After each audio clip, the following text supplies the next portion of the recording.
Hi guys, here we are, chapter 4 of the continuing story of Worzel Gummidge. John looked at Susan, and Susan looked at John, but neither of them spoke. The truth was that they felt a little shy of one another after the queer thing that had happened. Magic is ordinary enough in a book, but it seems a queer thing in real life. They felt rather lonely and miserable, as though a party had stopped in the middle and left them alone with a Christmas tree whose candles had been blown out. They had just begun to get used to the Scarecrow's queer ways and knobbly face. He was such a nice sort of betwixt and between person, not quite grown up, though he seemed as old as the fields, and yet not quite a child either, though in some ways he seemed as young as they were. They admired him too for having dared to make fun of Mrs. Bloomsbury Barton, a thing they had wanted to do ever since they had seen her important walk and fussy clothes. Then too they had wanted to ask Gummidge the sort of questions that no ordinary person could answer.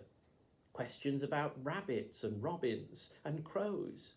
And now, here he was, lying at their feet, and looking as lifeless as a sawdust doll that has lost most of its stuffing. "I'm afraid he's dead," said Susan as she glanced down at the turnip face. "Maybe he's only pretending," said John. "He may only have been pretending to be alive," said Susan. They sat still and thought about this for quite a long time, but it was all so muddling that at last they had to stop. "If he had stayed alive," said Susan at last, "if he had stayed alive, or even if he had only pretended to be alive, I think he would have been a very great friend of ours. He would have been such fun at parties. And I'm sure he would have had a very good way with mud," added John. Then Susan continued, "He'd have been the very person to take exploring with us. We could have sent him through the hedges first, and it wouldn't have mattered about his clothes." A big bluebottle fly buzzed out of the hedge and settled on the knobbly lump in the middle of the turnip face. Just for a moment, Susan thought that the Scarecrow twitched his green eyebrows, but decided that she must have been mistaken, for though she stared at him for quite 10 seconds, he did not stir. She took out a handkerchief and flapped at the fly, who buzzed angrily away, to be pounced on by Father Robin, who had returned to the coat in the hedge so as to see how his wife was getting on. "It must be tea time now," said John. "We had better go. Mrs. Braithwaite will be cross if we're late. Besides, we don't want any grown-ups to ask reasons." "But we'll come back the second afterwards," said Susan. She said it rather loudly, so that Gummidge should hear, just in case he were pretending to be an ordinary Scarecrow. She rather hoped that if they went away, Gummidge would follow them. She felt perfectly certain that no Scarecrow could go on lying by the side of the road. She had never seen one do such a thing before. It seemed a rather long way back to the village. The road was sticky and troublesome, and the picnic bag scratched the children's legs. Everything seemed very dull and uninteresting. Just as they reached Mrs. Bloomsbury Barton's horrid-looking red house, Susan stopped. She sniffed, and then fumbled in the pocket of her jersey. "Bother, I've left my handkerchief behind," she said. "Use mine," said John. "No, thanks. Besides, it's a rather important birthday present handkerchief. We must go back." It didn't take them long to reach the gap in the hedge. They knew it was the right place because Gummidge's coat was still hanging in the hedge. Father Robin was singing a little song from the topmost spray of a hawthorn tree. They stopped to listen, and suddenly they were startled by a very peculiar sound from the other side of the hedge. It sounded like a muffled motor horn, and it ended in a splutter. They heard a sniff, then another splutter, and the odd honking noise. They crept quietly through the hedge, and as they did this, they heard a sudden movement on the grass. Gummidge was still flat on his back, but by his side Crumpled into a tight ball lay Susan's handkerchief. "He has been using it," she cried. "It was all neatly folded up, and now it's scrunched and rumpled. Look!" "Cheek," said John. They waited for some moments, but nothing happened. "We'll go away and leave him," said John loudly. He put his finger to his lips and beckoned to Susan to follow him back onto the road. "Listen," he whispered. "If Gummidge has used your handkerchief, he must have a nose, mustn't he? If he has grown a nose again, he must be turning into a real person. So let's keep very still and watch." They lay flat on the roadside and peered through the hedge. Presently, Gummidge's right foot stirred a little, then his left one moved. He sat up stiffly and looked cautiously about him. His face was still turnipy, but wasn't quite so knobbly as it had been. He seemed to move with difficulty, rather as though he had been frozen and was slowly thawing. Presently he stretched out an arm, stuck one finger under Susan's handkerchief, and very, very slowly closed his thumb over it.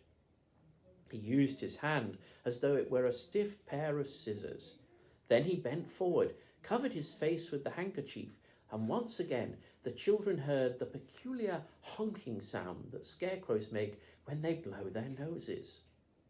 By the time he had dropped the handkerchief, his face looked almost human, though his expression was rather cross. Father Robin hopped down onto his hat, but the scarecrow knocked him off angrily. Fumbling in his pockets, he produced a broken clay pipe. He stuffed this full of grass and began to suck it furiously. "Gummidge!" called John. Gummidge took no notice at all. "Where's'll Gummidge?" whispered Susan, but the scarecrow continued to suck at his pipe. Even when the children came through the gap in the hedge and said, "Won't you talk to us?" he continued to stare moodily up at the sky. "I believe he is offended with us," said Susan to John, as she stooped down and stroked Gummidge's shirt sleeve. He shook himself angrily. "What's the matter?" she asked. "Leave me be," he replied. "I'm sulking." "But people don't say when they are sulking. They just sulk," objected Susan. "I'm not people. I'm one scarecrow. You've asked and I've told you," snapped Gummidge. "Sometimes I sulks for hours, and sometimes I sulks for weeks. It's in the family. We're all the same." "But it's very, very horrid to sulk," said Susan. "It's perfectly beastly," said John. "It hurts nobody," said Gummidge. "My old nurse often says it hurts nobody. She should know, being a fitful body herself and having reared many children." Gummidge didn't look at all the sort of person to have a nurse. Susan decided that she must be a very careless one, since his ears were so shockingly muddy. "Have you still got a nurse?" asked John in amazement. "Have you still got a nurse, a great scarecrow of your age?" "Leave me be," said Gummidge. "Leave me be, and let me have my sulk out." He lay back on the grass and pouted. The turnip skin stretched tighter and tighter and tighter. Every little wrinkle and dent was smoothed out, until the dried mud from all of them trickled in a grey powder down Gummidge's face. He looked terribly sulky. "Do tell us about your nurse," begged Susan. But he only pouted more furiously than ever, while the dust rained down his face. Then Mrs. Robin, who had been popping her head in and out of her nest, scrambled out onto the lapel of his coat and whisked up and down on his shoulder. For some time she pecked insistently at his muddy ear and chirruped plaintively. Quite suddenly, Gummidge smiled. The turnip skin relaxed into its usual pleasant furrows. He wiped the loosened mud from his green beard, smoothed the robin's feathers rather jerkily, and said, "Ooh, aye, my dear, be off and enjoy yourself." "Do you mean us?" asked Susan. No, replied Gummidge. It's the robin's afternoon off. The little bird, in answer to a petulant cry from her husband of wife, wife, flipped over the hedge and away across the meadow. Won't the eggs get cold? Asked Susan. Not in here, they won't, replied Gummidge. He crooked stiff fingers and pulled the nest out of his pocket. Then very, very carefully, he tucked it inside his patched shirt. One of my odd jobs, he remarked. It seems a very odd job, agreed John.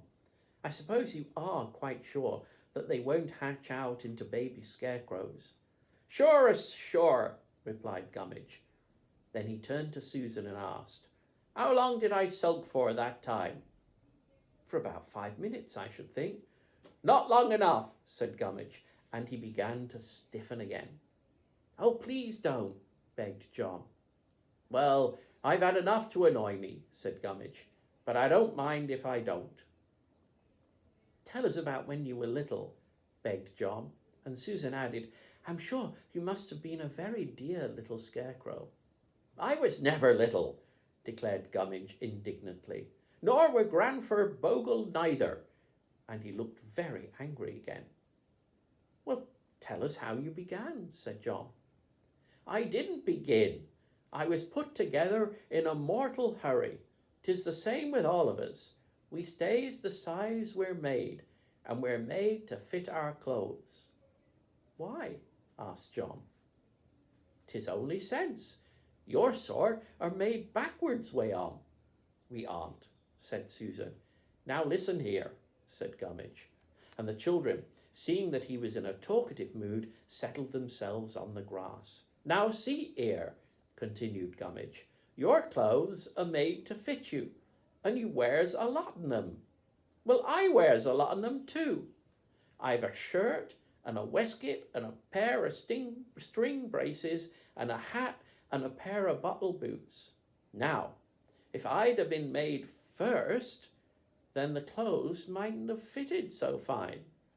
But seeing as I was made to suit the suit, I didn't give much trouble, did I? No, said Susan. But then what will happen when your clothes wear out? They was wore out long afore I had 'em, explained Gummidge proudly. The trousers were wore out by the squire. The coat was wore out by the vicar. The boots were wore out by the bottles, and the string was muddled already. The more wore out clothes is, the better for scaring rooks. The creatures are so tidy themselves, except about the nest. But who made you? Asked John. Nobody in particular, said Gummidge. My face was carved out of a turnip by a chap who came edging and ditching. He just took a clasp knife and hacked away. Then some other folks brought the broom handles and a bit of straw. They soon had me set up and into the sacking, and then they put my clothes on. I was a lovely fit, so my old nurse tells me. I was a grand fit until the spargers came. Here Gummidge sighed deeply and patted the robin's nest. What did the sparrows do? Asked Susan. They stole my stomach, sighed Gummidge sadly. How horrid of them, said Susan with a shudder. How very, very horrid of them. So rude, too. What did they want it for? To make their pesky nests with. There was a hole in the sacking, and a waistcoat button was off, and they nipped out my straw stuffing to make their nests with. Shocking bad nests, too, and that extravagant. Once more, Gummidge's face was covered with the unhappy moisture that Susan had noticed before. He felt on his hat for Father Robin, found he was not there, so he fumbled for Susan's handkerchief and wiped his face proudly. Go on, begged John. Do tell us some more. How did you come alive? So far as I can mind, said Gummidge slowly, so far as I can mind, it all started with a itching in the head when the turnip began to sprout. Then there was a tickling on the chin where the beard was growing. After that, I couldn't stop myself. But what I don't understand, said Susan, what I don't understand is how do you turn yourself from a scarecrow into a person? Ah, replied Gummidge, that would be telling, that would. Do tell, begged Susan. John said scornfully, I don't believe he knows himself. I don't, agreed Gummidge. Your sort turns into men, but you don't know how you does it. Eggs turns to chickens, apples turns to dumplings, milk turns to cheese. None of them knows how they does it, leastways they don't say so. It's a changeable world. But they don't chop and change as often as you do, said Susan. Water turns to ice, and ice turns back again to water when it's had enough of itself. It doesn't change as quickly as you do, argued John. Maybe it's not so impatient. I'm a terrible hasty fellow, and that inquisitive. Well, I must get to my rook scaring now. He rose stiffly to his feet and began moving sideways to the gate. Do you know the time? Asked John. It's the wrong season for dandelions, said Gummidge. Susan thought he must have gone mad. Then she remembered that a scarecrow would be likely to tell the time by dandelion clocks. But they tell a different time whenever you blow. Don't you find them muddling? She asked. Time is always different, said Gummidge. All the time. It goes on being different. Good day to you. I'm going to have a real good soak in 10 acre. See you in the morning. Then he edged away, and though the children called after him repeatedly, he would not so much as turn his head. They were very late for tea, and Mrs. Braithwaite was cross. She had been doing a heavy day's baking, and the kitchen was full of the smell of dough and freshly baked loaves. Farmer Braithwaite had not returned from the market, and as Emily had gone with him, there was no one to welcome the children. Susan and John went into the orchard and played at being the Swiss Family Robinson until Mrs. Braithwaite called them in to supper. Chapter 5 tomorrow. Do you all know what a dandelion clock is? You know what a dandelion is? It's one of those little yellow flowers that we see in the grass. Not sure, do we get them here in Florida? We do. Well, before they turn yellow, they're seeds, and their seed is like a fluff of cotton wool. And if you take a dandelion and pluck it when it's full of fluff and blow on it, it will tell you the time. Because the number of times you blow to get rid of the seed is what time it is in the day. So if you have to blow 3 times, it means it's 3 o'clock. Simple, really, isn't it? See you tomorrow, kids.